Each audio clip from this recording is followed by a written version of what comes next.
प्यारे अधिवक्ता साथियों, सभी को हमारा प्यार भरा नमस्कार।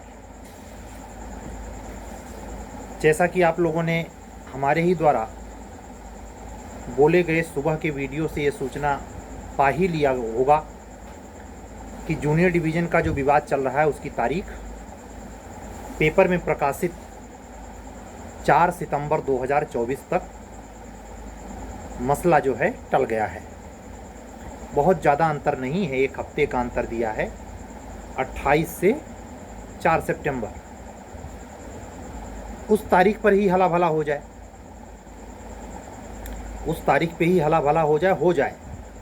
बहुत हो चुका है। ये आप जान जाइए कि लाइफ जितना झोले खा रही है पिछले 1.5 साल से। हम लोगों का तो ज़माना दूसरा था, सहन शक्ति दूसरी थी। बहुत कुछ ना पाने के बावजूद भी थोड़े समय तक फ्रस्ट्रेशन रहता था, फिर एक लंबे रेस में, एक लंबी लड़ाई के लिए अधिवक्ता साथी निकल पड़ता था। आज के बच्चों में पेशेंस नहीं है। पेशेंस ना होने के पीछे का कारण भी है एक्स्ट्रा प्रेशर, सामाजिक प्रेशर उस पर सबसे ज़्यादा है। ऐसा नहीं है कि यह सामाजिक दबाव केवल हमारी अधिवक्ता बहनें झेल रही हैं। असल में इसका सबसे ज़्यादा अगर किसी को भुगतान करना पड़ रहा है तो युवा वर्ग, अधिवक्ता, पुरुष अधिवक्ता समाज है। 2-3 कारणों से वो जंग जूझ रहा है। एक तो प्रोफेशनलिज्म का ठप्पा, अरे भाई अब वकील साहब हैं, जबकि इनकम के नाम पर नील बटे सन्नाटा। तमाम हमारे अधिवक्ता साथी हैं जो जूनियर डिवीज़न से कचहरी में हैं, जूनियर डिवीज़न के कोर्ट्स में वो प्रैक्टिस कर रहे हैं, डिस्ट्रिक्ट कोर्ट में वो लगातार जाते हैं, कई सालों से जाते हैं, लेकिन कुछ खास नहीं कर पाते। मतलब उनसे बेटर उन्हीं के गांव, मोहल्ले, टोले, नगर, शहर में एक चीज़ कॉमन देखने को मिलती है कि उनसे नॉर्मली बेटर लाइफ कोई साधारण किस्म का बिजनेसमैन, सब्जी बेचने वाला भी हो सकता है, जी रहा हो। ये इस पैसे में अर्जित की गई बुद्धि क्षमता, उस बुद्धि क्षमता को प्राप्त करने में खपाया गया महत्वपूर्ण समय के ऊपर ये घटना जो आम तमाम है, जो हर जगह व्याप्त है, व्याप्त ही व्याप्त है, वो किसी दुःस्वप्न से कम नहीं है, वो किसी काले धब्बे से कम नहीं है। ये दंश अधिवक्ता समाज झेल रहा है। हमारा जुडिशरी के ऊपर, एडवोकेसरी के ऊपर सरकारी सहयोग की बहुत भयंकर कमी है। हमारे सोसाइटी के, हमारे अधिवक्ता समाज के लिए जो बार में हेड पर्सन बन भी जाता है, चेयरपर्सन, उसकी कोई पावर नहीं है।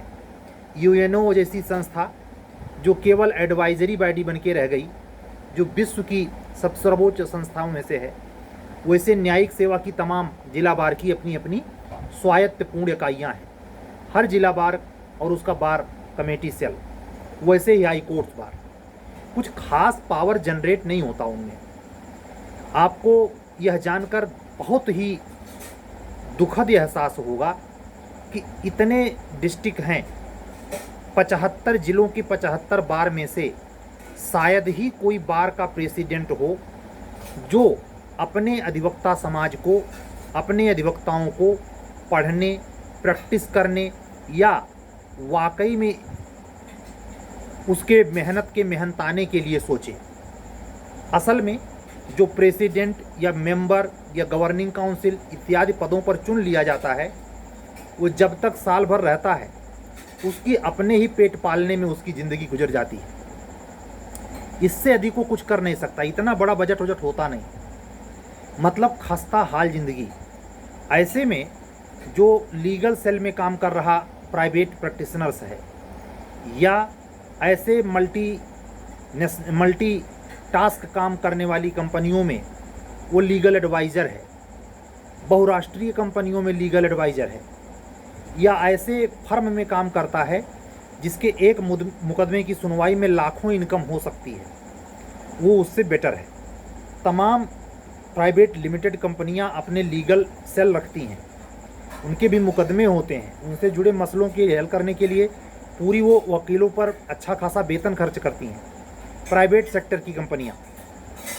ऐसे में ये कह देना कि बिल्कुल ये पेशा निल है, बिल्कुल ये पेशे में आने लायक नहीं है, बेईमानी है, एक तरफा है।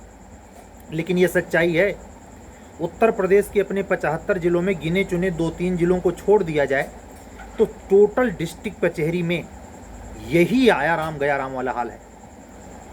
ऊपर से जो मुकदमे किसी के पास आ भी जाते हैं तो वो निस्तारण पे नहीं जाता, वो उस मुकदमे से इनकम सोर्स देखता है। ये विचित्र विडंबना है।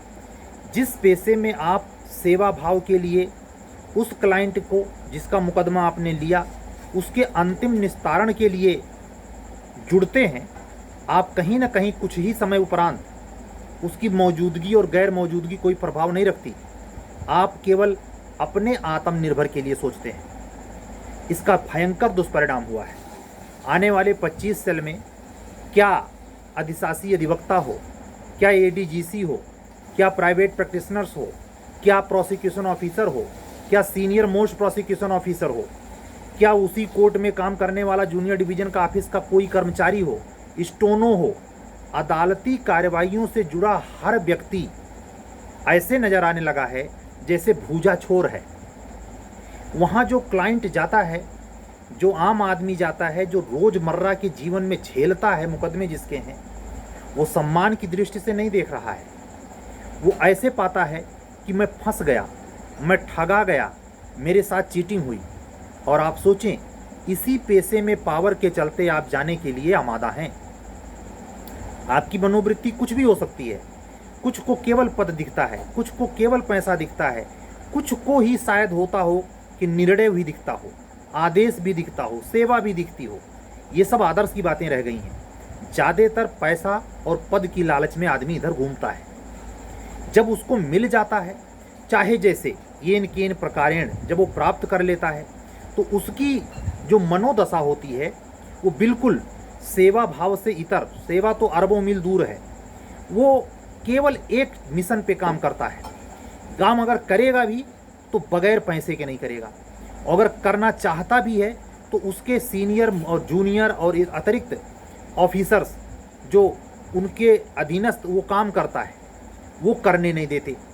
ये केवल जुडिशरी के डिपार्टमेंट की कहानी नहीं है, हर गवर्नमेंट डिपार्टमेंट में ये लाल फीताशाही और ये अंतर कलह देखने को मिलता है। इससे में सवाल उठता है, क्या हमको ऐसे सेक्टर में आने के लिए निहायत रूप से सोचना चाहिए? और अगर सोच ही लिया है तो उसको अंजाम तक ले जाने के लिए अपना समय जो हर साल वैकेंसी डिले होने के कारण बीते जाता है, खर्च करना चाहिए? इन्हीं दोनों सवालों पर आज के वीडियो में महत्वपूर्ण चर्चा करूंगा। इतनी देर भूमिका बनाने में लगा।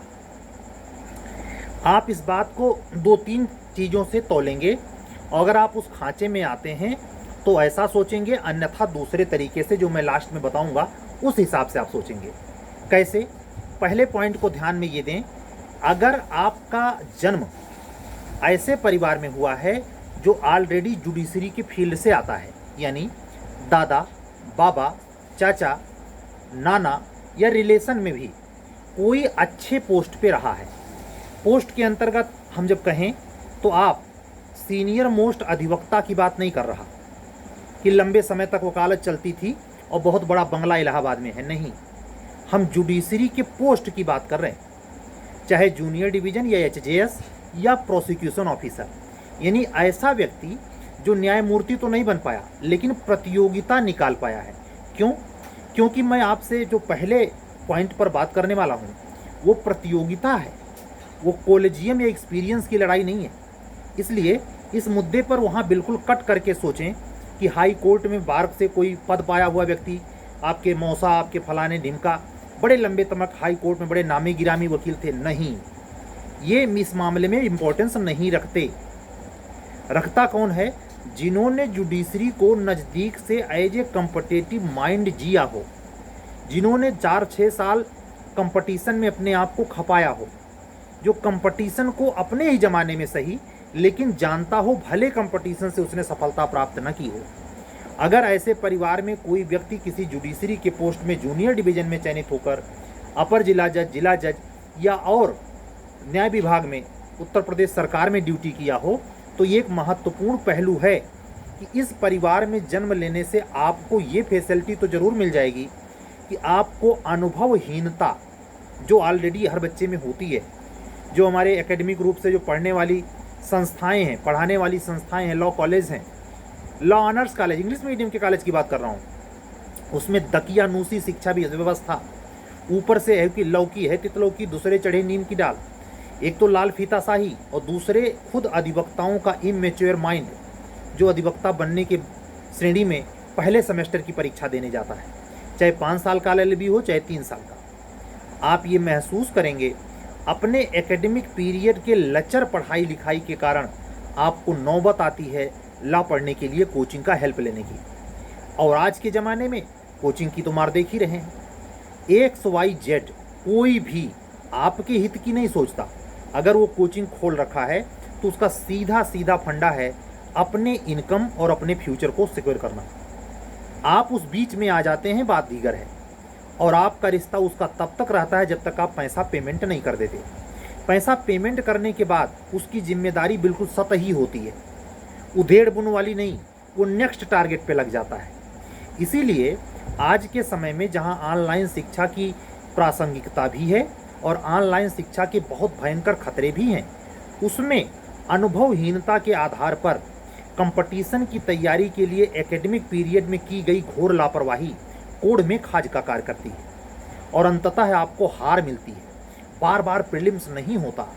आप गांव नगर इलाके, छोटे से शहर जिले से, छोटे से प्राइवेट कॉलेज या ऐसे कॉलेज, प्राइवेट कॉलेज का मतलब लॉ प्राइवेट कॉलेज से नहीं होता, लेकिन जो किसी अर्ध सरकारी मान्यता या जिसको ऑल इंडिया बार ने मान्यता दे रखी है, उसमें आप नकल वकल करके पास हो गए हैं। कोरोना में LLB कर ली है, आप एविडेंस के क्वेश्चन, कॉन्ट्रैक्ट के क्वेश्चन, पार्टनरशिप की प्रॉब्लम, हिंदू लॉ में सक्सेशन या बंटवारे से प्रॉब्लम नहीं डील कर सकते। आप काहे नहीं समझते एक्सेलरेशन थ्योरी आपके बस के बाहर है।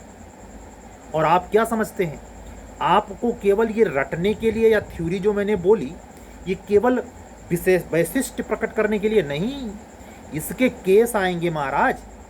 बंटवारे का मसला जब आएगा तो खिसक लेने, कोई आएगा दूसरा, हमारा ट्रांसफर हो जाए, अच्छा, इस भावना से जज बनने जा रहे हैं।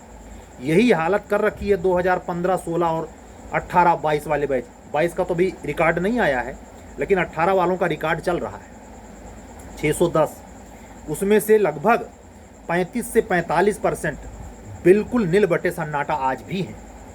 ऐसे अव्यवस्थित, असंतुलित, कह सकते हैं कर्मण्यता को बढ़ावा देने वाले भाव से पढ़े गए पढ़ाई में, एकेडमिक में आप LLB कर लें, सोर्स सिप्पे से आपकी डिग्री मिल जाए, परसेंटेज अच्छे आ जाएं, मास्टर डिग्री आप हो जाएं, बाई लक बाई चांस। एक ज़माने में जब केवल वस्तुनिष्ठ क्वेश्चन पूछे जा रहे थे, लोग JRF हो रहे थे, फ्री के JRF, उसमें आगे पीछे सेटिंग करके, ये UGC को नहीं पता चला लेकिन हर कैंडिडेट को पता चला। ऐसे फर्जी JRF आज वर्तमान में पैसे देकर वो हैं प्रोफेसर, असिस्टेंट प्रोफेसर की नौकरी को पूरा कबाड़ बना डाला। जैसे जुडिशरी की नौकरी 2000 के पहले, 2003, 2097, 98, उसके पहले जब डायरेक्ट मेंस हुआ करता था, प्री का एग्ज़ाम नहीं होता था, उस ज़माने में जो कोई जज बना उसकी कीमत आज के ज़माने के जज की कीमत नहीं रह रही है। क्यों? करप्शन, पैसे देकर मेंस में नंबर बढ़वाना, पैसे देकर प्रीलिम्स को डिस्टर्ब करना, पैसे देकर इंटरव्यू में अपनी जुगाड़ बैठ करना। इससे मान, प्रतिष्ठा, अवसर, सम्मान तीनों घटा है। कचहरी में खस्ता हाल हालत, क्लाइंट का मुकदमे का साधारण से साधारण 323, 504, 506 जैसा मसला 25 साल बयान पे लगा है। 25 साल गुजर गए, पता नहीं कितने जुडिशियल ऑफिसर आए बैठे चले गए, किसी को इस बात का जरा सा तनाव नहीं होता कि इतनी मोटी फाइल इतने दिनों से धूल फांक रही है। तब से इसके परिवार के लोग आते हैं। जो जुडिशियल ऑफिसर बैठता है वो सिर्फ सैलरी पर उसकी निगाह होती है, ज़्यादा उसके बारे में वो चिंतन मंथन करता नहीं। जानता है हमारी छोटी सी जॉब है, हमें किस बात के लिए लड़ाई झगड़ा करना, किस बात के लिए हमें जिम्मेदारी ओढ़ना, सैलरी तो हमें मिल ही रही है। ये पैरामीटर की व्यवस्था निजी क्षेत्र जैसी होनी चाहिए। काम नहीं तो वेतन नहीं। कल्याण सिंह ने यही लगाया, सरकार चली गई। गवर्नमेंट जॉब में जहां नौकरशाहों या सरकारी सेवा में काम कर रहे सरकारी कर्मचारियों का एक यूनिटी है, यूनियन है, उसमें सरकार कोई ऐसे क्रांतिकारी या अति विश्वास वाले निर्णय नहीं ले सकती। उसका नतीजा उसे ऐतिहासिक रूप से भुगतना पड़ा है, फिर भुगतना पड़ेगा। आपने देखा, विपक्ष को जैसे मौका मिला उसने कहना शुरू किया कि कर्मचारियों के साथ अन्याय हो रहा है। सारी कर्मचारी लाभी, जो राज्य सरकार की कर्मचारी है, कर्मचारी लाभी एक हो गई, सरकार हार गई। इसलिए सरकार कभी कभी गलत को भी सहयोग करती है क्योंकि उसे सत्ता में आना है। इसका भी खामियाजा आप न्यायिक सेवा में तैयारी करने के दरमियान भोगते हैं। तो पहली बात तो ये कि अगर आप अच्छे परिवार में इस तरीके से पैदा हुए हैं तो आपको पैसे के मामले में, अनुभव के मामले में वो पापड़ नहीं बेलना पड़ेगा जो एक अनुभवहीन, बिल्कुल जिसके फील्ड में किसी दूर दूर तक एलएलबी नहीं करी है, वो झेलता है। वो छोटे से छोटे स्तर पे झेलता है। वो एकेडमिक लेवल पर आईपीसी पढ़ी कैसे जाती है, एआईआर का मतलब क्या होता है, वादी क्या होता है, प्रतिवादी क्या होता है, साधारण से साधारण मसलों में शायद वो लंबे समय तक अनभिज्ञ रह सकता है। ऐसे दुर्भाग्यशाली परिवार, समाज, व्यक्ति के तौर पर अगर ला की पढ़ाई आप कंटिन्यू किए हुए हैं और आपको भी डिग्री मिल गई है तो आप ये तय मान के चलिए आप एक ऐसे असफलता के घनघोर दुनिया में हैं कि आपको कितनी बार ये झेलना पड़ेगा, कितनी बार ये काला मुंह आपके सामने आएगा, कह नहीं सकते। आपको सनद रहे सीटें लिमिटेड आती हैं और उसमें हाईटेक नॉलेज के लोग, खास करके जिनके पास इंग्लिश मीडियम की शिक्षा है, अच्छा खासा पैसा है, हर प्रकार का सहयोग है, उनको अनुभव भी मिला है, समय से उनको चैतन्य कराया गया है, वो व्यसनी हो नहीं पाए हैं, उन पर 24 घंटा गाइडेंस चल रही है। ऐसे में आप ये कैसे उम्मीद करते हैं कि आप दाल भात चोखा खा के सो रहे हैं और आपको सारी बेयर एक्ट, सारे कानून, सारे उसकी तकनीकी पक्ष पता है? ये विशुद्ध बेईमानी है या लाली पाप दिलाना है। जैसे कुछ संस्थाएं, मैं कई बार टोक चुका हूँ, मुझे अच्छा नहीं लगता, कोई भी जी खा रहा है, जिए खाए, हमसे क्या लेना देना, लेकिन ये कहना आपके पक्ष में है कि आप जिस संस्था से जुड़ते हैं सस्ते के नाम पर, एक तो आप वैसे भी शिक्षा लेके नहीं आए, वैसे जो बची खुची आपकी लागत है माँ बाप की, वो भी पानी में डुबाने पे तुले हैं। इसलिए ये बात पक्के तौर पे जान लें कि यहाँ कल्पना या फॉर्म भर देने से भाग्य नहीं टकराएगा कि आपका लक बाई चांस सिलेक्शन हो जाएगा। नहीं, भ्रष्टाचार के जटिलतम स्थिति में जो 10 से 15% सीटें प्योर हैं, उसी में से एक सीट पाने की आकांक्षा से, बगैर रिजर्वेशन का लाभ प्राप्त किए जाने वाली भावना से उच्चतम प्रयास करेंगे तो शायद कहीं ना कहीं लटक जाएं इस भ्रष्ट समय में भी। और अगर आपको इन सब बातों से प्रभाव नहीं पड़ता, आप फिर भी एग्जाम दिए जाते हैं, समय काटे जाते हैं, तो उन पर मैं 1 मिनट भी बोलना उचित नहीं समझता। क्यों? एक तो वो खुदे समय नष्ट कर रहा है, उस व्यक्ति का कभी सिलेक्शन होना नहीं है। वो समाज में ऐसे ही है जैसे आप जो बड़े बड़े ट्रैक्टर, 10 पहिया वाले ट्रक होते हैं जो रात में चलते रहते हैं, उनके पहियों के बीच में तमाम कंकड़ संकड़ वैसे चिपके रहते हैं, उससे वो पहियों पर फर्क पड़ता है। तो ऐसे तमाम प्रतियोगी आते जाते रहते हैं, जीते मरते, उम्र गंवाते। तो क्या इससे प्रतियोगिता रुक रही है? उसमें जो सिलेक्शन किसी का रुक रहा है, जो उसके पात्र है वो हो जाता है। और आखिरी पॉइंट पर ये बात करूँगा, इन दोनों में से अगर आप कुछ अंश वो भी है, कुछ अंश ये भी है, लापरवाह भी हैं, लेकिन अनुभव और संगत आपका अच्छा है, तो आप वो मिडिल क्लास के फैमिली के लोग हैं, अधिवक्ता बंधु बहन हैं, जिनको आंख मूंद कर अच्छे गाइडेंस में सही ट्रक से समय का सदुपयोग करना चाहिए। अगर समय का सदुपयोग कर ले गए, जैसे मैंने कल की वीडियो में समझाया, लगातार समझा रहा हूँ कि नई ला अगर ईमानदारी से आप काम करें तो केवल BNSS पढ़ने में 4 महीना ठीक के लगेगा।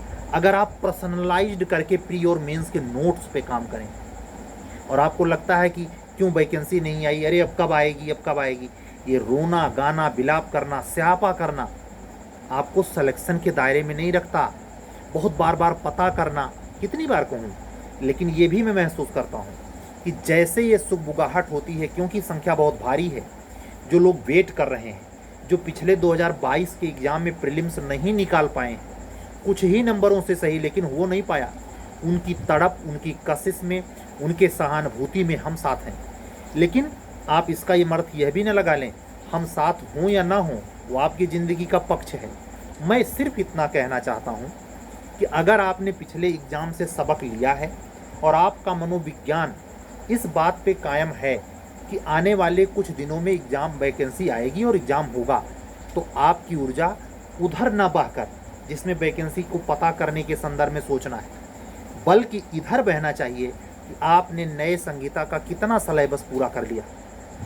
जिन पहलुओं पर ऐसे ही बातों में मैं छेड़ देता हूँ कि आप कॉन्ट्रैक्ट एक्ट का वह हिस्सा जो विशिष्ट संविदाओं में आता है, क्या उसकी अद्भुत तैयारी किए हुए हैं?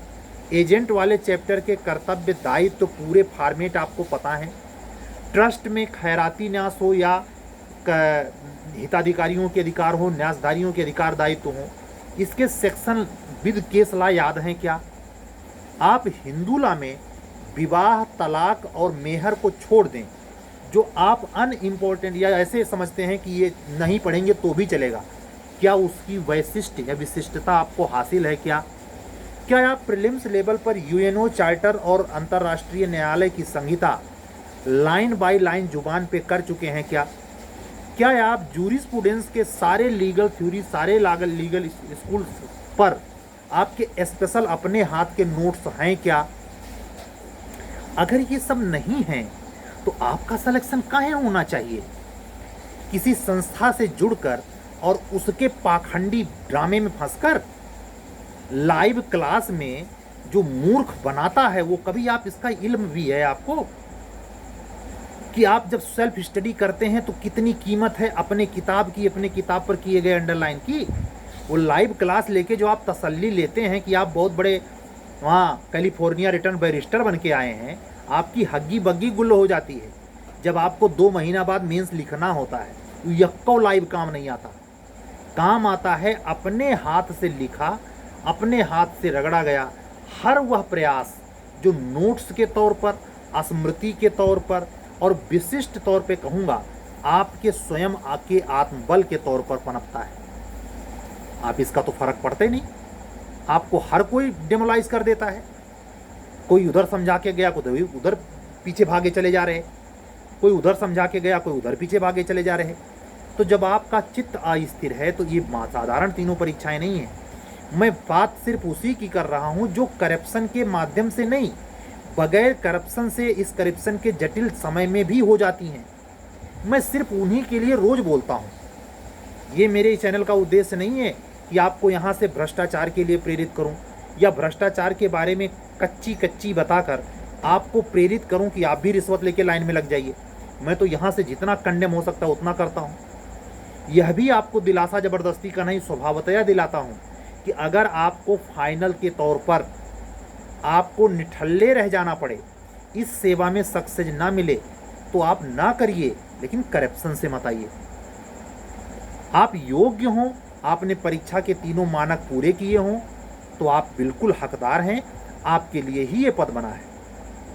अब आप ये सवाल कर सकते हैं, सर क्या करें, कापी बहुत ईमानदारी से नहीं चेक। किसी एक अधिवक्ता साथी ने पूछा भी है कि सर जो स्केलिंग का कापी चेक करने का स्केलिंग सिस्टम है, मॉडरेशन की बात कर रहे हैं शायद वो, जो मैं समझ पाया, उस पर कोई अपनी राय दीजिए। क्या दें बेटा, ज़िंदगी हमने इसी में झोंकी है।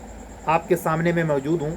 2005 से मैं कंपटीशन में, ये 24 चल रहा है, एक प्रकार से कह सकते हैं 15 उधर और 4 इधर, 19 साल हो गया।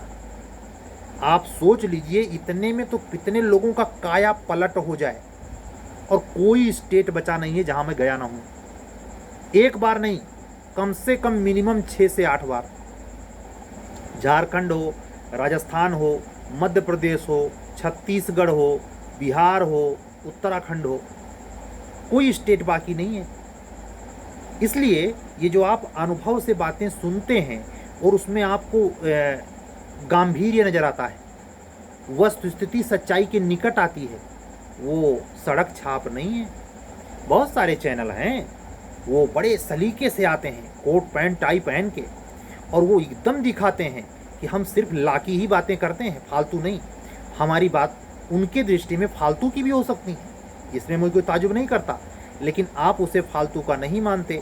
और आपके लिए ही नहीं, आप सुने या ना सुने, असल में मैं अपने मौज के लिए यहाँ बैठ जाता हूँ। कोई भी न सुने, एक कभी आदमी न सुने, मैं ऐसे ही बोलते जाता हूँ। तो इसका तो कोई एजेंडे नहीं है, लेकिन इसमें अगर सार तत्व आपको मिलता है, ये फलीभूत होता है और मेरी कही गई बातों को आप जीवन में उतारने की कोशिश में हैं, तो हम आपसे करबद्ध प्रार्थना करते हैं, चाहे आप अधिवक्ता बंधु हैं या चाहे बहन, आप आज की बात के अनुसार आप किस कैटेगरी में आते हैं उसी कैटेगरी के हिसाब से अपनी तैयारी को धार दें। यानी अगर पहली वाली कैटेगरी जिसमें आपके परिवार में कोई है, तो आपको उतना दबाव डालने की अपने आप का ज़रूरत नहीं है। लेकिन अगर आपको दूसरी वाली कैटेगरी जो बिल्कुल खस्ता हाल है, तब तो आपको ये भी सोचना चाहिए कि कंपटीशन दें या कोई दूसरा काम कर लें, मुंशीगिरी कर लें, प्रैक्टिस के नाम पर लंबा समय खपा दें या कोई दूसरा बिजनेस धंधा कर लें। तीसरी कैटेगरी वाले ही कंपटीशन में अधिकतर होते हैं और हैं, ये जुडिशरी में भी हैं। मैं उसी बात को फोकस करके कह रहा हूँ कि आप उन कमियों को पाटें जो आपने एकेडमिक पीरियड में ज़बरदस्त ढंग से की हैं।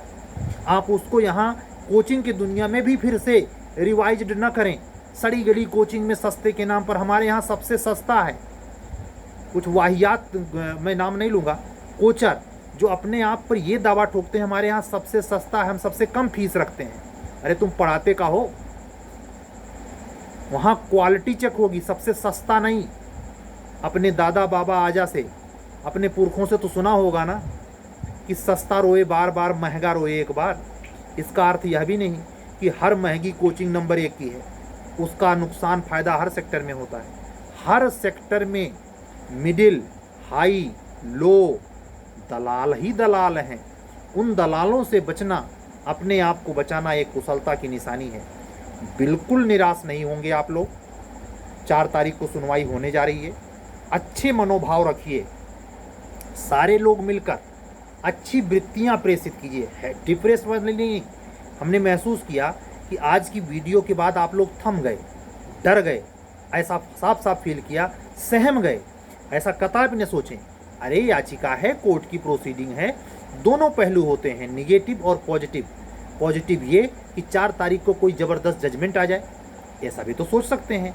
तो अपने माइंड को ऊर्जावान रखें, ज़बरदस्ती का नहीं, स्वभावतया, और अपने उन कमियों को पाटने में दिलो जान से लगे रहें, जिसको फुलफिल कर दें तो इस बार प्री कोई रोक नहीं पाएगा, बल्कि कट ऑफ मेरिट से 10 नंबर ऊपर रहेंगे। टारगेट प्री का बना लें। क्यों? क्योंकि तीनों नई संहिताएं विशेष चुनौती का कारण बनेंगी और उसमें आपको दमदारी से साथ प्रदर्शन करना आवश्यक होगा, अन्यथा सिलेक्शन प्री में ही रुक जाएगा। मैं तो आज BNXX की 32वीं नहीं 33वीं क्लास नहीं 32वीं क्लास हमने कंप्लीट करी। 32 क्लास में हमने कुल 84 चेंजेज पढ़ाए हैं, 84 चेंजेज। क्या कहते थे वकील साहिबान, जितने अदगद जल गगरी छल कत जाए। मुहावरा पूछता है हिंदी में, यूपी APO में, मेंस में, अदगल गगरी छलकत जाए। इसका अर्थ क्या होगा आप लोग कमेंट करेंगे। इसका अर्थ आप लोग कमेंट करेंगे हमारे कमेंट बॉक्स में। इससे पता चलेगा कि आपने 28 मिनट 34 सेकंड तक हमारी वीडियो देखी। ठीक है, इसका अर्थ बताना है, अधगल गगरी छलकत जाए, ये मुहावरे का अर्थ बताना है। हम स्पेशल पब्लिक क्लास देंगे आप लोगों को, कोशिश करते हैं, क्योंकि अकेले ही सारे काम आप जानते हैं, सबसे ज़्यादा टफ काम होता है क्वेरी मेंस एग्जाम की। प्रीलिम्स में भी उतना समय नहीं लगता, लेकिन आप जानते हैं नई संहिता ऐसा तो नहीं कि बना बनाया सेट है हमारे पास, हम हाथ से लिख के देते हैं, ऐसे में बहुत समय जाता है। नहीं तो मैं इतना मर्म आहत हूँ आप लोगों की स्थिति को देखकर कि असल में अच्छे टीचर की तलाश है, यूट्यूब पर फ्री में क्लास प्रोवाइड करा दे, बहुत लोगों का भला हो जाएगा। और जितने ये नक्काल घूम रहे हैं, जो अरबों खरबों लाखों डकार रहे हैं, इनकी दुकान बंद हो जाए। लेकिन इसके लिए भी फुर्सत चाहिए भाई, इतना बड़ा सिलेबस है, ऐसे छू कर देने से हमारे थोड़े आप समझ जाएंगे और हम समझा देंगे, उसमें भी कुशलतापूर्वक आना पड़ेगा। और अपने जीवन को चलाना, अपने करियर को संभालना, जो बच्चे ईमानदारी से स्पेंड करके हमसे जुड़े हैं उनके बैच को भी संभालना, ये चतुर्दिक जिम्मेदारी होने की वजह से, व्यक्तिगत काम ये सारे अकेले करने की वजह से हम आप तक उस तरीके से नहीं पहुंच पा रहे हैं, मुझे इस बात का खेद है। लेकिन भविष्य में अपने सामर्थ्य के बढ़ने, परमात्मा के द्वारा और मजबूत किए जाने के उपरांत मेरे दिल की ये आकांक्षा है कि ये जितने ला के फील्ड में हिंदी इंग्लिश मीडियम में घूम रहे हैं, जो चिल्लाते हैं, जैसे वैकेंसी का हल्का सा देखिए कटिंग पेस्ट करके दे धड़ाधड़ शुरू, आओ आओ आओ आओ आओ आओ, इन आओ आओ की छुट्टी करने के लिए, जड़ से खत्म करने के लिए धन्य भाग होगा वह समय, पता नहीं इस जीवन में देखने को मिलेगा कि नहीं। ये संस्थाएं जो कोचिंग के नाम पर आपको लूट रही हैं, आपके गार्जियन जो मिडिल क्लास फैमिली उसके चमड़ी से उधेड़ ले रही हैं, और आप मजबूरी में दे भी रहे हैं, जाएं कहाँ। ये अभिशप्त समाज है। हम एकेडमिक रूप से बढ़िया पढ़ते नहीं, हमको 90,000 मिनिमम पाने वाला असिस्टेंट प्रोफेसर से लेके प्रोफेसर कुछ भी नहीं पढ़ाता। सोचिए ये कितनी मटर गश्ती की नौकरी है, असिस्टेंट प्रोफेसर और उसके बाद प्रमोट होके प्रोफेसर। किस ला कॉलेज में पढ़ा रहे हैं भाई, जरा बताइए, कितना खस्ता हालत है। आप अगर वो कायदे से पढ़ाएं, आप कायदे से पढ़ें, तो ये कोचिंग की नौबत क्यों आए। ला आपको पढ़ना स्वयं आ जाएगा, सारी चीज़ें स्वयं करने लगेंगे, क्यों फालतू में बाद में पैसा फूंकना भाई। लेकिन नहीं, जो पीछे इतिहास बताया उसको दोहराने में समय जाया नहीं करते। आप लोगों से एक ही बात की गुजारिश करेंगे कि हम भले से ही पेड ग्रुप है, हमारा कोई हाई फाई फीस नहीं, लेकिन एक औचित्यपूर्ण फीस जो हमारे मेहनत का नतीजा है, मूल्य है, उसके आधार पे हमने रखी है। अगर आप सामर्थ्यवान हैं, बात करके भी देख सकते हैं। हमारा व्हाट्सअप नंबर है 7705090393। इस पर व्हाट्सअप मात्र होता है, कॉलिंग नहीं होती। कभी भी कॉल मत करिएगा, ये बताएगा कि रोमिंग नहीं है या बंद है। आप इस नंबर पे व्हाट्सअप करेंगे, हमसे तुरंत कनेक्ट हो जाएंगे। थोड़ा समय भी लग सकता है, अगर मैं किसी कारण से बिजी हूँ, क्लास में हूँ, क्वेरी कर रहा हूँ, बाहर हूँ, तो उसके बाद जैसे मैं देखूंगा मैं आपको जवाब दूंगा और कॉन्टैक्ट नंबर भी मिलेगा। सभी अधिवक्ता बंधुओं और बहनों को आने वाले एग्ज़ाम्स के लिए, जैसे आज है 30 अगस्त, आज की डेट पर 31 अगस्त को, शायद 1 तारीख को ये राजस्थान का जुडिशरी का मेंस होना है। बच्चे निकल गए हैं, बच्चे आज की डेट पर राजस्थान प्रस्थान कर गए हैं। आप इमेजिन करें कि आप भी गए थे प्री देने, काहे नहीं प्री हुआ, उसी को तो पाटने के लिए कह रहा हूँ। आपको खबर होनी चाहिए कि नई जुडिशरी राजस्थान में जो इसके बाद आएगी, नई ला आ जाएगी। इसके बाद जो एपीओ आएगी, नई आएगी। बिहार में बदल गया, यूपी में बदल गया, छत्तीसगढ़ में बदल गया, सारे जगह बदल रहा। आप कब पढ़ेंगे। आप अपने आप को गपोड़ संख न बनाइए, ढपोर संघ मत बनाइए, बल्कि कर्तव्य परायण, दृढ़ निश्चयी और सटीक दिशा में मेहनत करने वाला एक जानदार, शानदार, धारदार अधिवक्ता बनाइए। निश्चित सफलता मिलेगी। इसी शुभकामना के साथ और अपनी आज के द्वारा कही गई पूरी बात को बजरंग बली को निवेदित करते हुए आज का वीडियो पूरा करता हूँ। सभी अधिवक्ता बंधुओं और बहनों को हम पर लुटाए जा रहे आपके द्वारा अपार स्नेह के लिए अपना अनुग्रहित भाव और आभार प्रकट करता हूँ। कल फिर मिलूँगा पक्के वादे के साथ। कोई घटना होती है, कोई सूचना होती है, उसको लेकर मैं हाजिर होऊंगा। तब तक के लिए अपने सभी अधिवक्ता बंधुओं और बहनों को बेजोड़ मेहनत करने और अपनी सफलता सुनिश्चित करने की आकांक्षा प्रेषित करते हुए और शुभकामनाएं देते हुए आज का वीडियो बंद करता हूँ। सत्यमेव जयते। शुभ रात्रि।